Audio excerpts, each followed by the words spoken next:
안녕하세요. 처음 사연을 쓰게 되었습니다. 지난 날들을 돌이켜보면 미치도록 바쁘고 외롭게 살았던 것 같아요. 50이라는 나이가 넘어가니 그제야 뒤돌아볼 여유가 생기네요. 누구나 이런저런 사연이 있겠지만 저는 제 딸에 대한 사연을 여러분들께 말씀드려볼까 합니다. 제 딸은 사실 법적으로는 제 동생으로 되어 있습니다. 저를 언니라고 생각하고 30년간 살았습니다. 흔히들 사고를 쳤다고 하죠. 18살 때부터 만난 그 사람과 만남을 이어오다가 19살 때 임신이라는 걸 알게 됐습니다. 그때 처음 든 생각은 부모님께 어떻게 말할까 였습니다. 너무 어렸잖아요. 애아빠인 그 사람도 어렸고요. 어린 마음에 위험한 생각도 많이 했던 것 같아요. 그때 제 마음을 잡아준 건 그 사람이었습니다. 양쪽 부모님께 말씀드리자. 그리고 우리 같이 키우자. 반대하시지 않을까? 어차피 애 낳으면 곧 성인이잖아. 같이 애 키우면서 나는 돈을 벌게. 신중하게 생각하고 내린 결론이야. 먼저 저희 부모님께 이 사실을 털어놓았습니다. 애아빠는 무릎을 꿇고 있었고 저희 부모님은 제 임신 소식을 듣더니 한동안 멍해져서 가만히 계시더라고요. 아버지는 한동안 끊었던 담배를 연달아 피우셨고 어머니는 통곡하며 눈물을 흘리셨습니다. 아이고, 너 어쩌려고 그러냐? 어떻게 벌써 애를 가졌어? 엄마, 내가 선택한 일이야. 앞으로 잘 사는 모습 보여줄 자신 있어. 무슨 돈으로 살려고? 이 사람이 돈 열심히 벌기로 했어. 대학은 잠시 포기하고 애 키우다가 여유가 생기면 그때 대학 입학해도 되잖아. 그게 말처럼 쉬워? 부모님은 땅이 꺼져라 한숨을 푹푹 쉬시며 저희를 걱정하셨지만 그래도 결국에는 저희의 결정을 허락해 주셨습니다. 나름 순탄했던 편이었네요. 문제는 애아빠 쪽 부모님의 허락이었습니다. 같은 동네에 살지만 저희는 집안끼리 약간의 격차가 있었습니다. 저희는 가난한 편에 속했고 애아빠 쪽은 동네에서 유명할 정도로 잘 사는 편이었죠.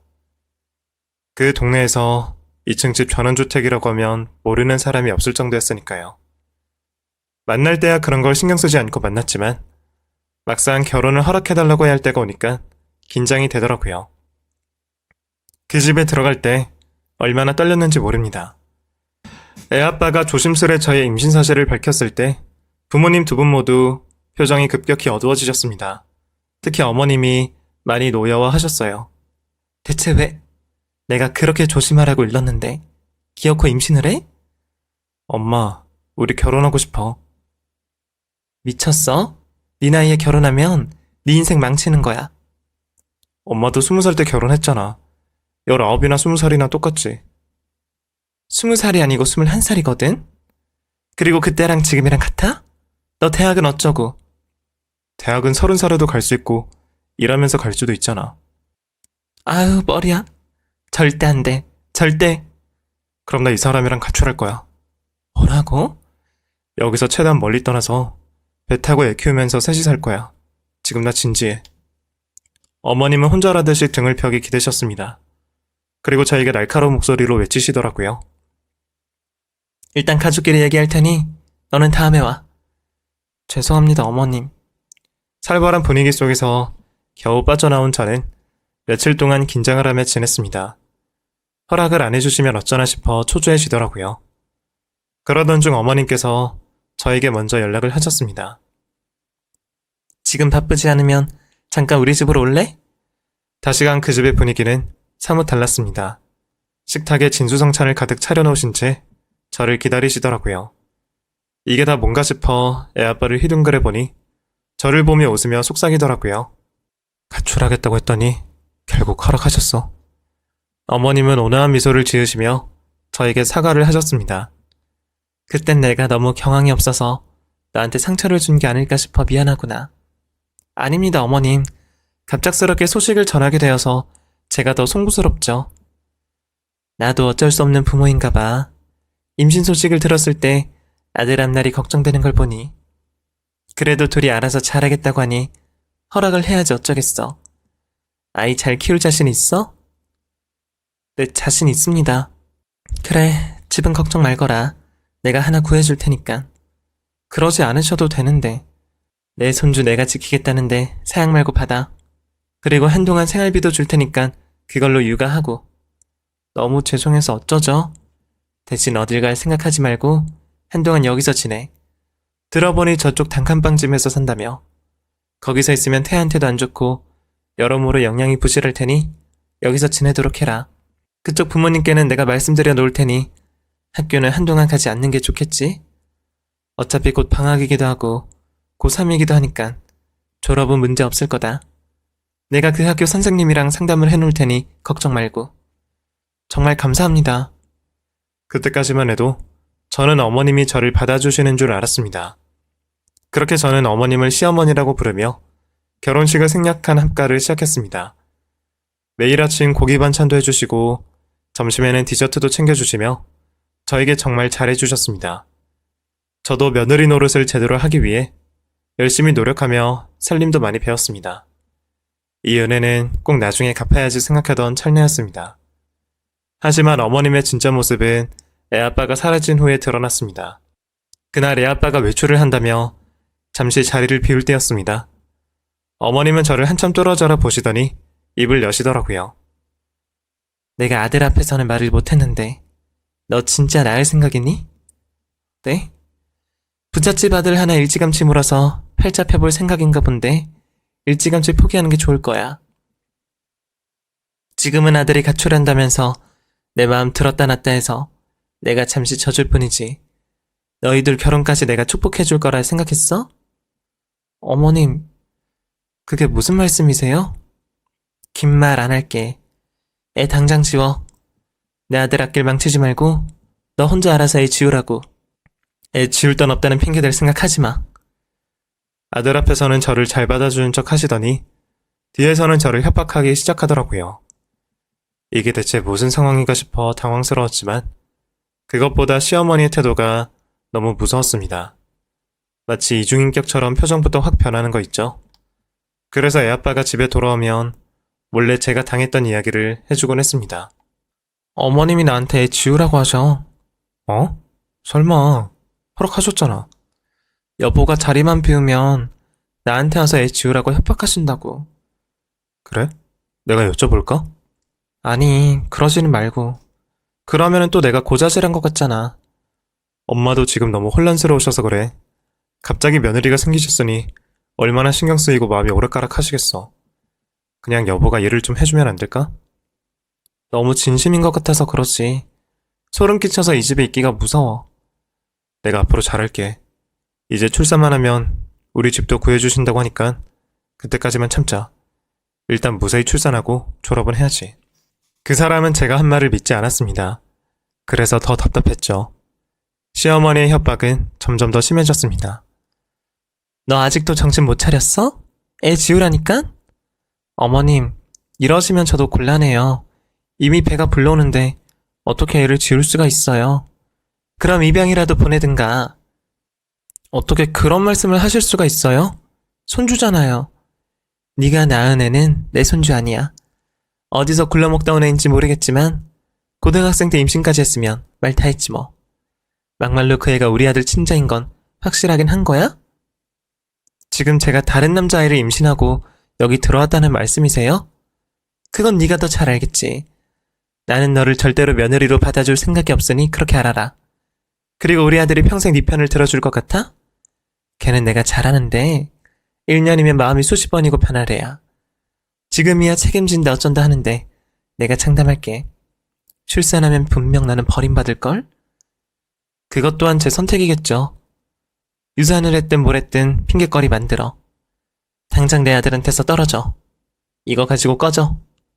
시어머니는 저에게 봉투 하나를 얼굴에 던지며 제발 좀 아들을 떠나달라고 소리치셨습니다. 임신한 상태로 그런 협박을 받으니 너무 힘들더라고요. 저도 아이를 지워야겠다는 생각을 몇 번 한 적이 있었어요. 하지만 그럴 때마다 뱃속에 꿈틀대는 무언가가 느껴지며 제 마음속에 자꾸 제동이 걸리더라고요. 그렇게 마음이 갈팡질팡대며 이미 배는 불러오고 아이를 지을 수 있는 시기가 훌쩍 지나게 되었습니다. 시어머니가 나를 내쫓으면 혼자서라도 아이를 키워야겠다는 생각을 하게 되었을 때쯤 애아빠와 다툼이 시작되었네요. 저는 다른 건 필요 없었습니다. 그저 그 사람의 확신과 사랑만 있다면 악독한 시어머니쯤은 잘 극복할 수 있을 거라 생각했습니다. 하지만 애아빠는 저를 여러 번 실망시켰습니다. 집에 일찍 오겠다고 한 날에는 어김없이 당구장에 가서 연락 두절이 되었고 친구 집에 가서 돌아오지 않는 등 말썽을 일으키기 시작하더라고요. 물론 그때 19살이었으니 얼마나 놀고 싶고 방황하고 싶겠습니까? 하지만 저를 집에 가두고 혼자서 할 거 다 하고 즐겼다는 게 너무 화가 나더라고요. 그리고 무엇보다 저를 협박한 시어머니에 대한 이야기를 일체 믿지 않았습니다. 결단을 내려야겠다 싶어서 애아빠에게 화를 낸 적도 있습니다. 내가 요즘 얼마나 힘든지 알아? 배는 불러오는데 어머님은 자꾸 아들이랑 헤어지라고 하지. 애 지우라고 협박당하는 와중에 내가 태교까지 해야 된다고. 그런데 애아빠는 당구장에 있긴 하고 외박을 하고 말이야. 내가 많은 거 바란 거 아니잖아. 그냥 출산 때까지만이라도 나를 좀 신경 써달라는 건데 그것도 못 해줘? 그만 좀 해라, 어? 애 질리지도 않냐? 매번 똑같은 얘기, 똑같은 잔소리 반복되잖아. 그거야 들어주지 않으니까 그렇지. 이럴 거면 나랑 왜 결혼하자고 했어? 애 낳자고 왜 했냐고. 그래, 내가 너무 경솔했던 것 같아. 그냥 초기에 지웠어야 했을지도 모르지. 지금 뭐라 그랬어? 후회한다고? 그럼 그때 책임진다는 말을 왜 했어? 그래, 내가 미안하다. 됐냐? 이럴 거면 나 집에 돌아갈래. 더 이상 여기 못 있겠어. 알아서 해. 나도 이제 지친다. 내 아이에 대한 권리는 나한테 있어. 이래라 저래라 하지 마. 앞으로 연락도 하지 마. 그때 순간적으로 느꼈습니다. 나는 이곳에서 온전히 불청객이구나라는 것을요. 애초에 저는 그 사람들의 가족이 될 자격조차 없는 사람이었던 겁니다. 그날 결국 저는 친정으로 돌아갔고 부모님에게 질책을 받았지만 마음만큼은 편했습니다. 마음속으로 살았다 싶더라고요. 이제는 더 이상 뱃속의 아이를 없애라는 협박은 받지 않아도 됐으니까요. 저희 친정엄마는 밤새 눈물을 흘리셨습니다. 임신한 딸이 시댁에서 쫓겨나니 얼마나 마음이 아프셨겠어요. 며칠 후 친정엄마는 저를 불러 말을 꺼내셨습니다. 몹시 진지해 보이셨어요. 일단 이사를 가자. 이사를 왜? 너 애 낳으면 애 아빠가 누군지 이 동네 사람들 뻔히 다 알 텐데 뒷얘기 나오잖아. 그냥 다른 곳으로 이사해서 새 출발하는 게 낫지. 어차피 우리야 다른 곳 가도 상관없기도 하고. 너도 새로운 곳에서 새 마음으로 애 키워. 그리고 뱃속에 있는 아이 내 호적에 올릴 거야. 그게 무슨 말이야? 법적으로 내 자식을 올릴 거라고. 왜 그래야 하는데? 여자 혼자 애 딸린 채 사는 게 얼마나 힘든지 알아? 혼자 어떻게 살게? 내가 알아서 잘 살 수 있어. 이번에는 엄마 말 들어. 이거 쉽게 내린 결정 아니야. 너도 언젠가 남자 만나고 새 가정을 꾸려야 하잖아.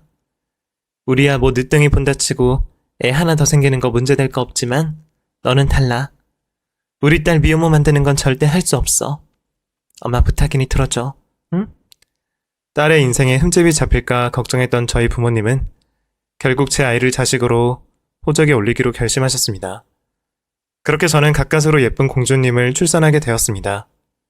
그 아이를 낳기까지 우여곡절이 참 많았네요. 아기의 얼굴을 보니 정신이 번쩍 들더라고요.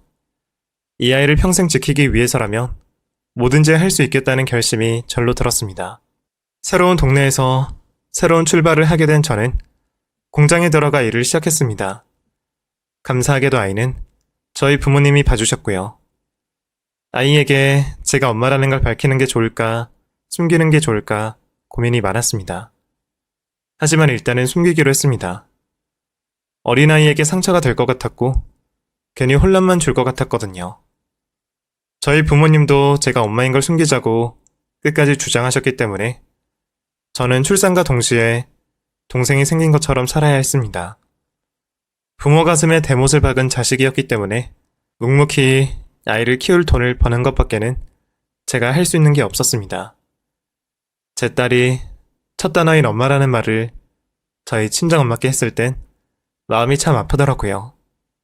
뒤집기를 처음 할 때, 걸음마를 처음 할 때, 저에게 언니라고 처음 불러주었을 때 전부 어제일같이 생생하네요. 저는 그 후로 연애도 결혼도 하지 않고 홀로 지냈습니다. 그랬더니 8살 된 딸이 저에게 묻더라고요. 언니는 결혼 안 해? 왜? 결혼했으면 좋겠어?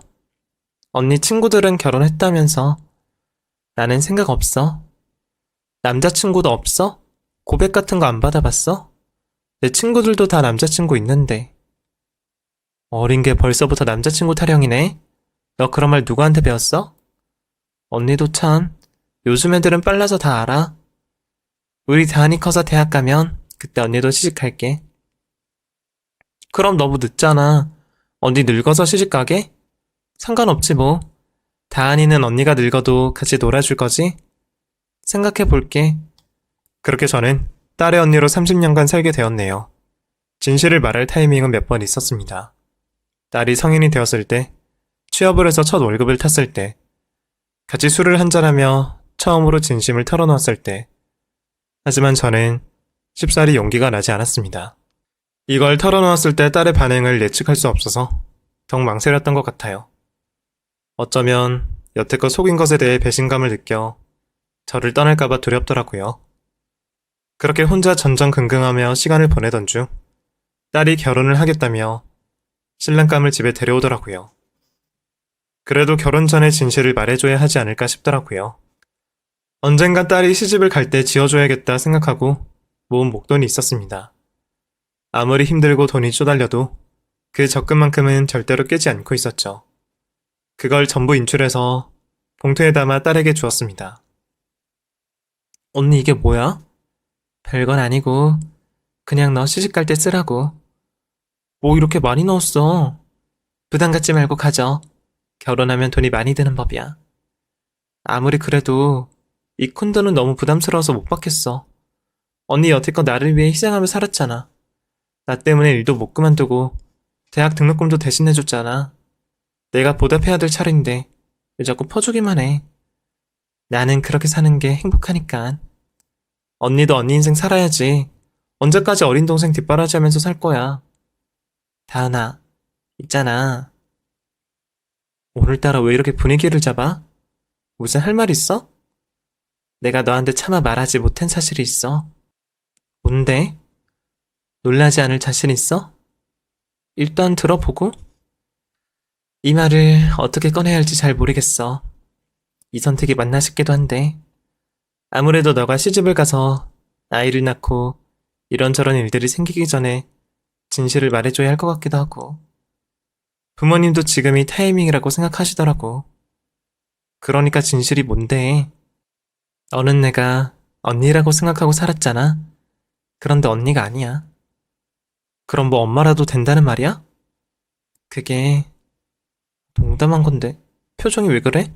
내가 18살 때 만난 남자가 있었어. 19살 때 임신 사실을 알았고 그 남자랑 결혼까지 생각했는데 집안의 반대로 헤어졌어. 그때 내가 너를 지키기 위해 다시 친정에 돌아와서 너를 낳았어. 그런데 부모님께서 딸 인생을 걱정하는 마음에 너를 내 동생으로 호적을 올린 거야. 미리 말 못해서 미안해. 어린 너한테 상처가 될 것 같기도 하고 나도 섣불리 용기가 안 나더라. 이해해달라는 말은 하지 않을게. 원한다면 앞으로도 쭉 부모님을 부모님이라고 생각하고 살아도 좋아. 그러니깐 언니가 내 엄마라고? 침몰하는 소리야? 맞아. 거짓말이지? 말도 안 돼.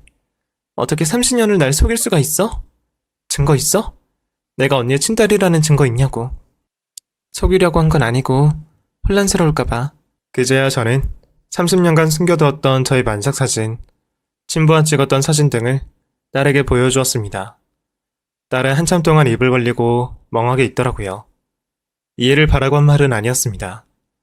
그저 좀 더 늦어지면 걷잡을 수 없을 것 같아서 용기를 냈던 거예요. 말을 내뱉는 순간 후회하고 말았지만요. 어쩌면 이 사실을 무덤까지 가지고 갈 걸 그랬나 싶은 생각이 들더라고요. 딸이 받을 상처와 충격은 상상 이상일 테니까요. 딸은 한참을 혼란스러운 표정으로 있다가 천천히 입을 열었습니다.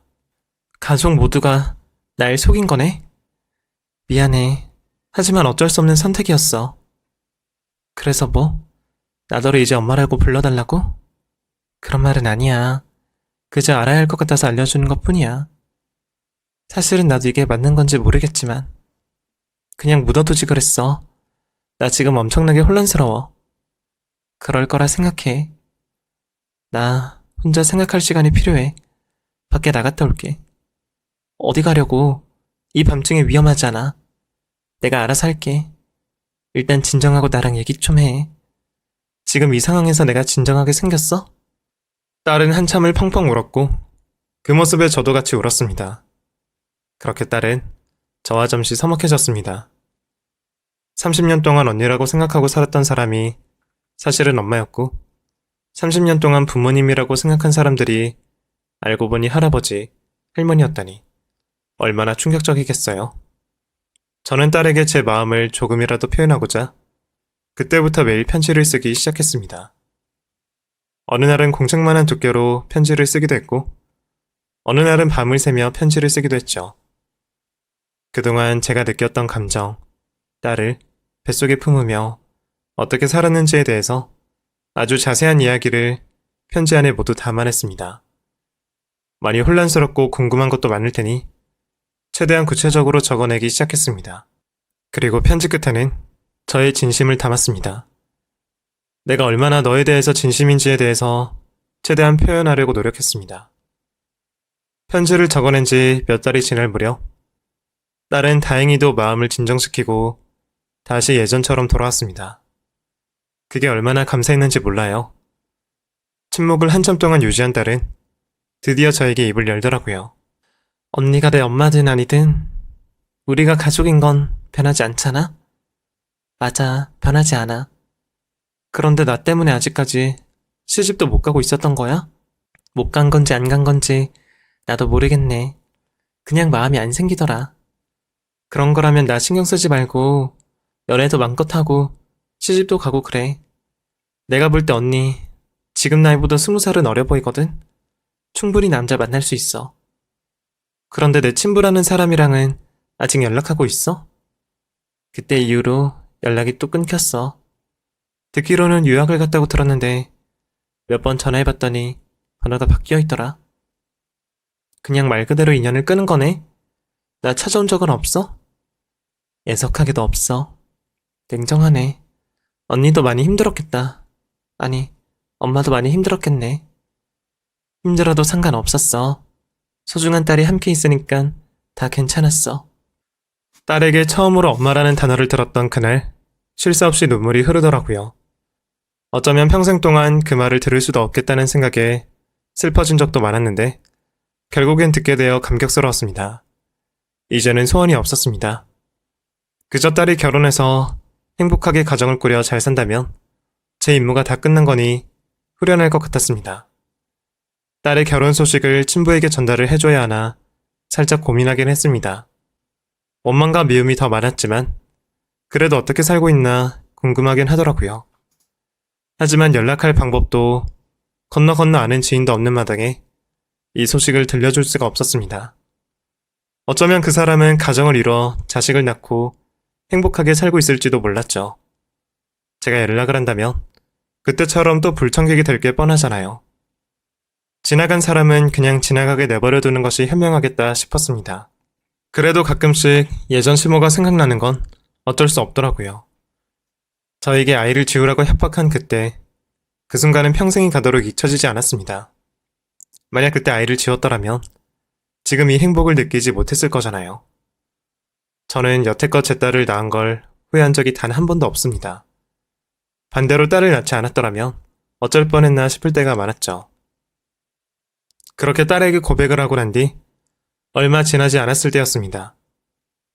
저에게 기적 같은 순간이 찾아오게 되었네요. 그날은 제가 무척이나 힘들었던 날이었기 때문에 유독 기억에 많이 남아요. 새벽에 녹즙 배달 일을 몇 년째 하던 중이었는데 그날따라 고객님의 컴플레인이 유독 심했고 동선도 꼬여서 엉망이 된 날이었습니다. 내가 무슨 호강을 하려고 힘들게 일을 하는 건지 그냥 다 관두고 잠시 쉬어볼까 간절하게 생각한 날이기도 했습니다. 지친 몸을 이끌고 잠시 쉬면서 핸드폰으로 보는데 모르는 번호로 부재중 전화가 2통이나 걸려왔더라고요. 보통 잘못 걸거나 광고 전화면 한 번 전화하고 끝내는데 2번이나 전화한 걸 보니 무슨 중요한 전화가 아닐까 싶더라고요. 그래서 바로 전화를 걸었죠. 네, 전화하셨어요? 김혜영님 전화번호 맞나요? 네, 전데요. 무슨 일이시죠? 아, 여기는 법률사무소고요. 저는 상속 담당하고 있는 변호사입니다. 변호사님이 저한테 무슨 볼일로 전화 주셨어요? 상속 문제로 제가 먼저 연락드리게 됐습니다. 혹시 배철만님에게 들은 내용 없으십니까? 누구요? 배철만님이요. 건물 상속을 원하셔서요. 무슨 말씀이신지 하나도 모르겠네요. 배철만님이 누군지 저는 처음 듣는데요. 아, 그럼 혹시 시간 되시면 사무실에 한번 들려주시겠어요? 전화를 끊고 나서 얼떨떨 하더라고요. 처음에는 그게 장난 전화인 줄 알았습니다. 의심이 들었기 때문에 그 사무소 이름을 인터넷에 검색도 해보고 변호사님 이름도 검색해봤더니 실제로 있더라고요. 긴 고민 끝에 속냄샘 치고 방문하자 싶어 변호사 사무실에 방문하게 되었네요. 들어가자마자 저를 반겨주시더라고요. 혹시 김혜영님 맞으신가요? 네, 맞는데요. 들어오시죠. 변호사님은 저에게 서류 뭉치를 보여주시며 천천히 설명하시더라고요. 배철만님께서 건물을 김혜영님 앞으로 증여하기로 하셨는데 건물 현 시세는 105억 정도 됩니다. 잠깐, 뭐라고요? 100억이요? 네, 그렇습니다. 증여를 받으시려면 서류 절차가 필요합니다. 그런데 배철만님이 누구시죠? 가족이라고 하시던데요? 가족이요? 저는 분명 처음 듣는 이름인데 혹시 그분이 어디 사시는지 아시나요? 이 근처에 살고 계십니다. 안 그래도 주소를 물어보시면 알려달라고 하시더라고요. 누군가 알 수 없는 인물이 저에게 100억짜리 건물을 증여하기로 했다는데 세상에 놀라지 않을 사람이 누가 있겠습니까? 한편으로는 누군가 실수로 나에게 증여를 하기로 한 게 아닐까 싶은 겁니다. 이름이나 전화번호를 헷갈릴 수도 있지 않을까. 그렇다면 그냥 모른 척 증여를 받으면 벌받게 되지 않을까. 이런저런 생각을 하며 고민에 빠졌습니다. 결국 저는 배철만이라고 하는 사람을 직접 찾아가기로 결심했습니다. 변호사님이 주신 주소지를 따라가 보니 고급 주택들이 줄지어 있더라고요. 그중 가장 눈에 띄는 집이 있었는데 바로 그곳이 목적지였습니다. 조심스레 배를 누르니 중년 여성 한 분이 저를 맞아주시더라고요. 어쩐 일이시죠? 저 김혜영이라고 합니다. 여기가 혹시 배철만님 들어오시죠? 저는 여기 가사일 도와드리고 있는 직원입니다. 네. 안방으로 들어가시면 계실 거예요. 거동이 조금 불편하시거든요. 안내해주시는 안방으로 들어선 순간 휠체어를 탄 백발의 어르신이 보였습니다. 아무리 자세히 봐도 저는 모르는 분이셔서 어리둥절하고 있는데 그분은 저를 아시더라고요. 오셨는가? 기다렸네. 저기 어르신, 혹시 저를 아세요? 알지? 잘 알지? 쭉 지켜보고 있었네만. 저와 어떤 관계인지 여쭤봐도 되겠습니까? 배영수라고 기억하나? 그 이름은 저희 딸 친부 이름인데요. 그래. 나는 영수 할아비 되는 사람이야. 그 사람이 어르신의 손자라고요? 나도 한동안 몰랐네. 영수한테 숨겨진 딸이 있었을 줄은. 아들내가 그걸 나한테 말해주지 않고 숨겼으니 모를 수밖에 없었지. 그런데 세상에 비밀은 없는지 내 아들이 술 취해서 무심결에 한 말에 그 사실을 알게 되고 만 거야.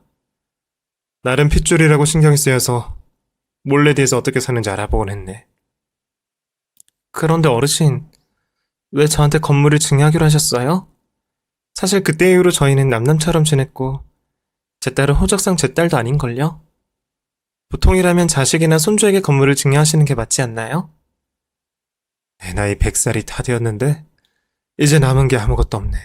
하나 있는 손자 외국에서 오토바이 사고로 먼저 보낸 이후로 인생을 아무 의미 없이 보내고 있어. 그 사람이 죽었다고요? 언제요? 영수가 30살이 좀 넘었을 무렵이었던가. 갑작스럽게 보내고 가족 모두가 힘든 세월을 보냈지. 영수아비도 얼마 안 있다가 병들어 세상을 떠났어. 자식 앞세운 사람 오래 살아봐야 뭘 하겠나, 응? 그런데 나는 혼자 여태껏 살고 있으니 죄인이지. 아무리 돈 많이 벌고 모아놓으면 뭘 하나? 남은 가족이 없는데. 그런데 곰곰이 생각해보니 나에게 핏줄이 하나 있더라고. 나한테 손주 며느리가 남아있었던 거야. 남은 인생 얼마 남지도 않았는데 일찌감치 정리를 해놓자 싶어서 증여를 하기로 한 걸세. 갑작스럽겠지만 나는 오랫동안 준비한 일이야.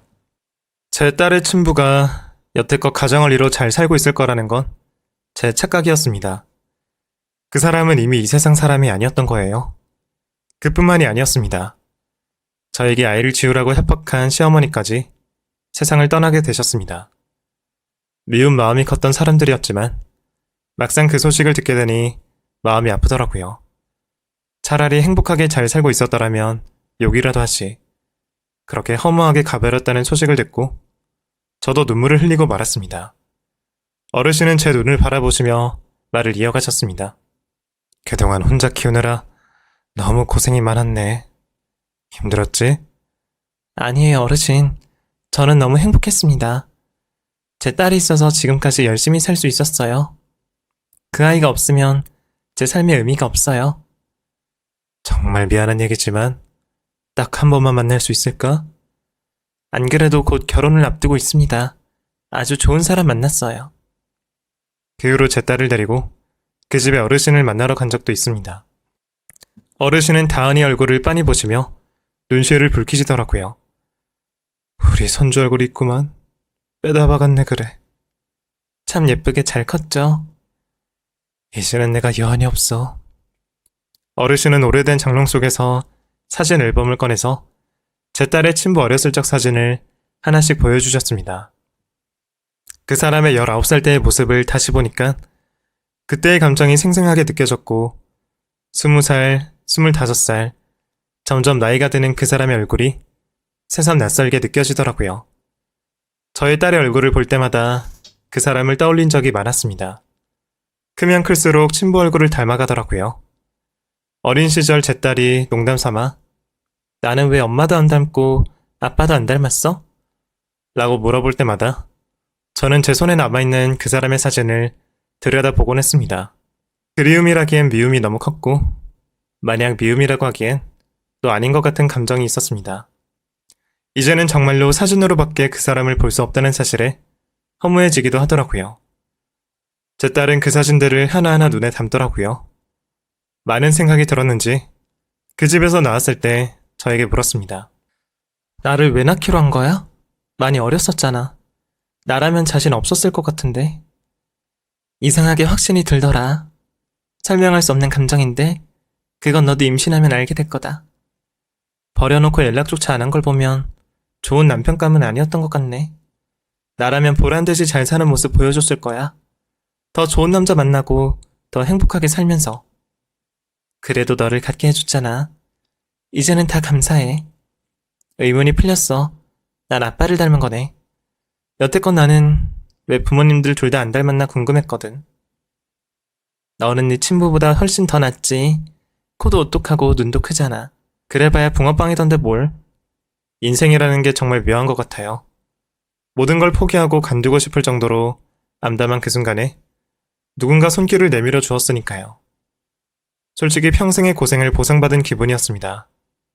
표현은 하지 못했지만 여태껏 살면서 남몰래 울기도 많이 울었고 상처도 많이 받았거든요.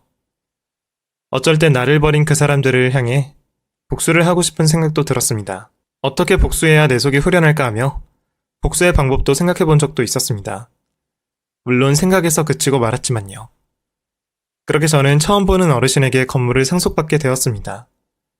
그 이후로는 마음이 쓰여서 몇 번 찾아뵌 적도 있었습니다. 가끔 가서 말동무를 해드리면 정말 좋아하셨습니다. 그분이 살아오셨던 이야기를 들어보면 정말 마음이 아플 정도로 고단하게 살아오셨더라고요. 학용품 사업을 크게 하시면서 사업 수완이 좋아 막대한 돈을 버셨지만 지금 와서 생각해보면 인생에서 행복했던 순간은 아주 찰나였다고 하셨습니다. 형제자매 모두 일찌감치 잃고 자식들조차 앞세우고 하나밖에 없던 손자까지 그렇게 보내야 했으니 얼마나 인생이 힘드셨을까요? 그나마 그 찰나에 행복했던 기억을 오랫동안 마음속에 담아오며 인생을 이어오셨던 겁니다. 나만 오래 살아서 정말 미안하다. 그분은 그 말만 반복하셨습니다. 그 말씀을 하실 때 눈이 어찌나 슬퍼 보였는지 지금도 그 어르신을 생각하면 그 촉촉한 눈이 떠오르곤 합니다. 이후 제 딸의 상견례 날이 지나고 어느새 결혼식 날이 다가왔습니다. 그날도 저는 어김없이 언니로서 딸의 행복을 축복해 주었습니다. 단체 사진을 찍고 난 후 정리를 하려고 하는데 딸이 저를 부르더라고요. 여기 와서 같이 찍자. 나만? 응, 우리 셋이 찍자. 딸과 사위와 저 이렇게 셋이 사진을 찍는데 왜 이렇게 눈물이 나왔는지 모릅니다. 사진을 찍고 난 후 사위가 제 손을 꼭 잡더니 약속하더라고요. 그동안 다은이 잘 키워주셔서 감사합니다. 제가 사위로서 잘하겠습니다. 그저 둘이 행복하기만 하면 돼. 저희 셋이 찍은 사진은 크게 인화해서 액자에 담아 제 방 잘 보이는 곳에 걸어놓았습니다. 그저 언니로서 그림자처럼 늘 곁에 있었던 것처럼 앞으로도 쭉 이렇게 살겠노라고 다짐했습니다. 더 이상 바랄 게 없었습니다. 결혼식이 끝난 후 신혼여행을 떠나는 차를 바라보며 저와 부모님은 한참 동안 그 자리를 맴돌며 가만히 있었습니다. 부모님도 벅찬 기분을 느끼셨는지 한동안 말씀이 없으셨어요. 그러더니 저희 어머니가 입을 여셨습니다. 정말 고생했다. 아이 하나 키우는 게 보통 일이 아닌데 너도 참 애썼어. 엄마 아빠가 없었으면 이 힘든 일을 할 수 없었을 거야. 그땐 정말 막막했지. 근데 하다 보니 또 하게 되더라. 세상에서 제일 예쁜 신부였던 제 딸의 결혼식 모습을 동영상과 사진으로 담아 그대로 어르신에게 보여드렸습니다. 결혼 사진도 액자에 담아 선물해드렸죠. 나름 가족이라고 그 사이 정이 또 들더라고요. 건강이 편찮으시면 병원도 가드리고 치아가 안 좋으시니 음식도 신경 써서 해드리며 가끔 보살폈습니다. 그분이 어느 날 저에게 이런 말을 건네시더라고요. 고마워서 어쩌나? 고마우시면 건강하셔야죠. 저희 딸 애 낳는 모습도 보시고요. 그럴 수 있을까? 그럼요. 지금도 이렇게 정정하신대요. 좋아하시는 트로트 가수 콘서트도 같이 보러 가요. 그렇게 잘 지내시던 어느 날 어르신은 100세의 나이로 세상을 떠나게 되었습니다. 잠을 주무시듯이 평온한 표정으로 그렇게 가셨어요. 가족도 지인도 없었던 어르신을 위해 제가 나서서 간소하게 장례를 치러드렸습니다. 이제는 그곳에서 가족분들과 평온하게 지내시길 마음속으로 기도했습니다. 그리고 이제라도 저를 찾아주셔서 감사하다고 거듭 말씀드렸습니다. 장례 절차를 마치고 집에 돌아오는데 참 마음이 허전하더라고요. 요즘도 저는 기일이 되었을 때마다 계신 곳에 찾아가 약속드리곤 합니다. 주신 은혜 잊지 않겠다고요. 비록 그 집안과는 악연으로 시작했지만 결국에는 저에게 인연이 되었다고 생각합니다. 하루아침에 건물주가 된 저는 그제야 하던 일을 마무리 짓고 여유라는 걸 되찾을 수 있었습니다. 남들은 저에게 로또 몇 번 맞은 것보다 더 큰 행운이라며 대단하다고들 합니다. 하지만 저의 일상은 예전과 크게 달라진 게 없어요.